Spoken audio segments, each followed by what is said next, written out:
नमस्ते विद्यार्थियों। वितरण के मानचित्र में पहली पद्धति है वितरण के मानचित्र की बिंदु पद्धति। इसमें सांख्यिकी जानकारी के आधार पर बिंदु पद्धति से मानचित्र तैयार किया जाता है।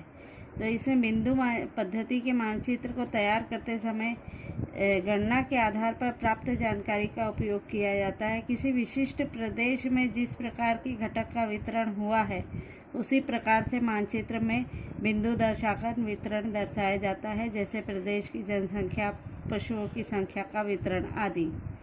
बिंदुओं द्वारा वितरण दर्शाते समय बिंदु का मूल्य निर्धारित किया जाता है। उसके लिए प्रदेश के अंतर्गत घटकों की सांख्यिकी जानकारी अर्थात न्यूनतम और अधिकतम संख्याएं ध्यान में रखी जाती है। उदाहरणार्थ जैसे यह जो अमरावती जिले के जनसंख्या के वितरण का मानचित्र है, इसमें सबसे कम जनसंख्या है जो है यहाँ दिखाई गई है 10,000 की है, और सबसे ज़्यादा जनसंख्या जो है 5 लाख की है। तो सबसे कम और सबसे ज़्यादा यह ध्यान में रखकर इसमें बिंदु निश्चित किए गए हैं। अब इसके आधार पर हम देखेंगे कि इस प्रकार बिंदुओं का मूल्य निर्धारित किया जाता है।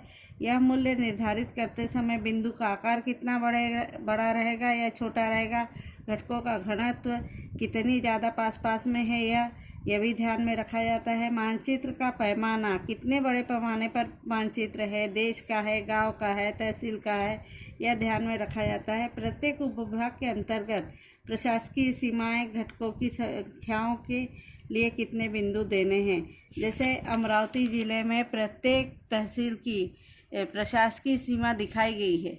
इस मानचित्र में प्रत्येक तहसील की प्रशासकीय सीमा हर जगह दिखाई गई है। उसके आधार पर बिंदुओं का वितरण किया गया है, घटकों का वितरण अर्थात कि अब प्रत्येक उपविभाग के अंतर्गत घटकों की संख्याओं के लिए कितने बिंदु देने हैं यह पहले निश्चित किया जाता है। मानचित्र में बिंदुओं को अंकित करते समय निम्न बातों को ध्यान में रखा जाता है। उदाहरणार्थ देखिए, सबसे कम छोटा बिंदु जो है वहाँ यहाँ 10,000 जनसंख्या के लिए निश्चित किया गया है सबसे पहले कि यह सबसे कम जनसंख्या के लिए बिंदु इस तरह से होना चाहिए। इसमें जो है 3 बातें जो है याद रखने लायक। मूल्य के अनुसार प्रत्येक बिंदु का आकार समान होना चाहिए। जैसे 10,000 जनसंख्या के लिए एक ही समान बिंदु है। प्रदेश की प्राकृतिक रचना, जल स्रोत, यातायात प्रबंधन आदि घटकों का वितरण ध्यान में रखते हुए उसके अनुसार बिंदु दिए जाते हैं। जैसे प्राकृतिक रचना, जहाँ पर पहाड़ है वहाँ जनसंख्या कम होगी तो वहाँ ज़्यादा बिंदु नहीं दिए जाएंगे। जहाँ जल स्रोत है, रहने लायक वातावरण है, वहाँ जनसंख्या का घनत्व तो ज़्यादा है तो वहाँ ज़्यादा बिंदु है। जहाँ यातायात के साधन है वहाँ पर भी जनसंख्या ज़्यादा है, पर जहाँ यातायात के साधन नहीं है, जंगल है या कठिन मार्ग वाले स्थान है, वहाँ पर बिंदुओं को ज़्यादा नहीं दिखाया जाएगा। घटकों का वितरण ध्यान में रखा कर ही बिंदु दिए जाते हैं। जैसे जंगल में ज़्यादा लोग नहीं रहते तो वहाँ बिंदु नहीं दिए जाते। जनसंख्या का वितरण दर्शाते समय ग्रामीण जनसंख्या बिंदु द्वारा और नगरीय जनसंख्या दर्शाने के लिए गोल का उपयोग किया जाता है। इस मानचित्र में हम देख रहे हैं, जैसे ग्रामीण भाग में क्या करा है, 10,000 जनसंख्या के लिए बिंदु दिखाए गए हैं। शहरी भाग में अमरावती में हम देख रहे हैं कि 5 लाख के लिए बड़ा गोल है और 2 लाख के लिए भी फिर उससे बड़ा गोल जैसे देख रहे हैं। अंजनगांव, सुरजिया, चलपुर में भी गोल देख रहे हैं, वरुड़ में भी गोल देख रहे हैं। तो इस प्रकार से बिंदु का आकार शहर और ग्रामीण के लिए अलग अलग प्रकार का गोल दर्शा के उपयोग में लाया जाता है। जो घटक किसी प्रदेश में विपुल मात्रा में फैले हुए होते हैं, ऐसे घटकों के वितरण के लिए बिंदु पद्धति अधिक उपयुक्त होती है। जो बहुत ज़्यादा जनसंख्या जैसे पूरे प्रदेश में विपुल मात्रा में है तो इन्हें हम बिंदु पद्धति से अच्छी तरह से दिखा सकते हैं। अब है मानचित्र से मित्रता। आकृति 1.1 में अमरावती जिले की जनसंख्या वितरण का मानचित्र दिया गया है। बिंदु पद्धति से वितरण दर्शाने वाले मानचित्र का अध्ययन करके दिए गए प्रश्नों के उत्तर आपको इसमें से लिखना है कि अमरावती शहर की जनसंख्या कितनी है। इस मानचित्र को देखकर इन प्रश्नों के उत्तर लिखना है।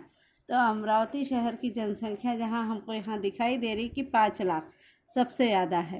ये दूसरा प्रश्न है, मानचित्र में 1 लाख जनसंख्या वाले स्थान का नाम बताइए। 1 लाख के लिए कितना बड़ा बिंदु दिया गया है ये हम देखेंगे। तो यहाँ हमको 1 लाख के लिए अचलपुर में दिखाई दे रहा है वह बिंदु। तो अचलपुर की जनसंख्या 1 लाख है। जिस जिले के किस दिशा में जनसंख्या का घनत्व बहुत ही कम है। तो ये उत्तर का भाग है, जहाँ हमें यहाँ जनसंख्या नहीं दिख रही है। और उसके अलावा ये पश्चिम का भाग है, यहाँ पर भी जनसंख्या नहीं दिखाई दे रही है। पूर्व में जनसंख्या है, दक्षिण में जनसंख्या है, तो उत्तर और पश्चिम में जनसंख्या का घनत्व तो बहुत ही कम है। अब आज की इसमें पीरियड के लिए जो गृह कार्य है वह ये है कि बिंदु पद्धति से दर्शाने वाले मानचित्र का अध्ययन करके दिए गए प्रश्नों के उत्तर लिखना है। इन 3 प्रश्नों के उत्तर आपको गृह कार्य में लिखना है, जो कि आपको पिछले पीरियड में बताया गया था कि 200 पेजेस की कॉपी लेके जो होमवर्क दिया गया था पिछले पीरियड में वह करना था। उसके साथ साथ यह भी होमवर्क आप लोग को करना है। धन्यवाद सुनने के लिए।